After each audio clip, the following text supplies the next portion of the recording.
The existence of this jade core at 42LE 561 identifies a society whose imported items included notariable values. The core is a singularity among the items, and its obvious age by the naked eye is similar to that of finely knapped Neolithic weapon points and portable fire use. Um, this tells us that our jade core was part of a socially integrated peoples with organized businesses, appointed leaders, and proximal chieftains. Along with this jade core, or on the near time period, was this iron nodule, which appears a little bit like the effigy of a mammoth or a buffalo.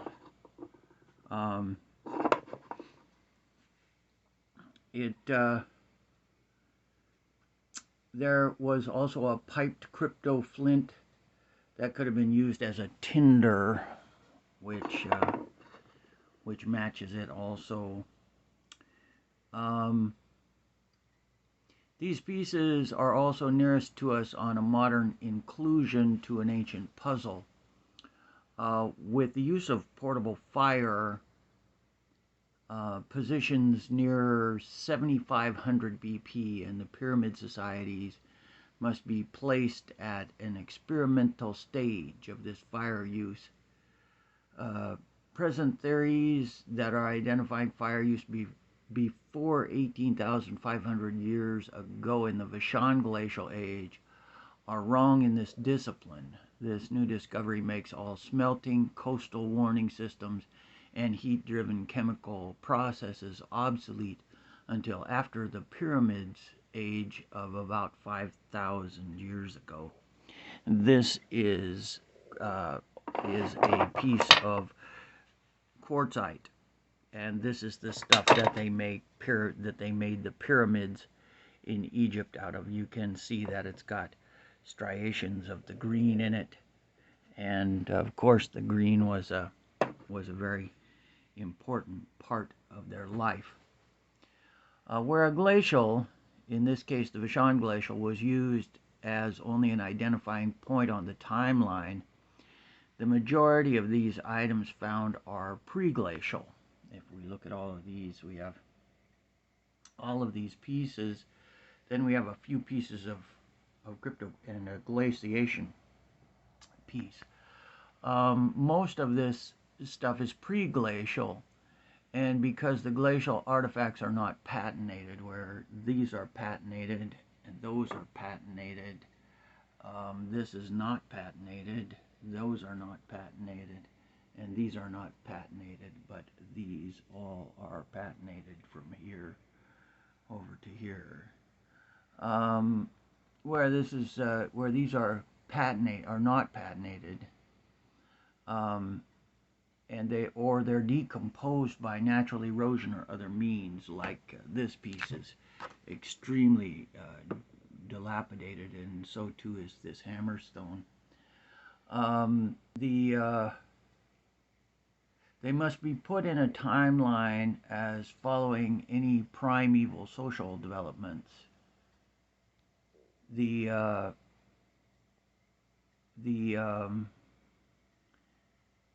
Eolithic or Paleolithic items, and before the use of crypto-chert blades, such as those on atlatls. I'm counting 6 cultural horizons before the glacial activity and 4 following it. Those before the glacial age were highly prolific, their populations were numerous, and they were actively engaged in personal preference and social dedication. The artifacts show a trend towards self-implementation rather than a supporting army in a survival, naturally supportive environment. Some of the items being identified as only being of intrinsic value to the people, probably collected as a familiar family member's resemblance or remembrances. Toward the beginning of the glacial era, um, there was the involvement of a stylistic approach to success. They defined misdirections as a better solution to argument and application. Explanation, instruction, and learning became a welcomed activity. Um, there were stone chipping work performed in a dark habitat that may have sparked when they smacked the rocks together, and the use of fire creation as application became a means for warmth, and the need for controls placed on fire use would have created a socially adept leadership convening given the duties of the communications and distribution. The proper application of these two social traits would have had been supportive of the society and allowed it to survive. The improper application would have resulted in insurrection and violent riot. Toward the end of the glacial era, an overly protective society of culturalization dependent upon the cooperation and involvement was produced. But most of its members were not interested in maintaining the social integration of leadership. They of leadership sects, and wanted familiar privateer clans whose ideas were higher than tribal laws, functions, and teachings. The tribes broke up, and the rest were held together by basic religious views and legends. Let's see if I can get a little closer to these flints. Legends of myths and heroes and monsters in an unforgiving world full of personal acquaintances who could not be trusted. The human world quickly changed from organized society into savage nomads.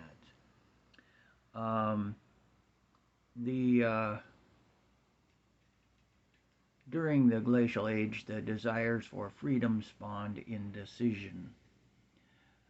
The indecision, of course, with latrines only outside in the freezing winds, and nothing to blame for unknown events, the mental stability of the roommates quickly deteriorates.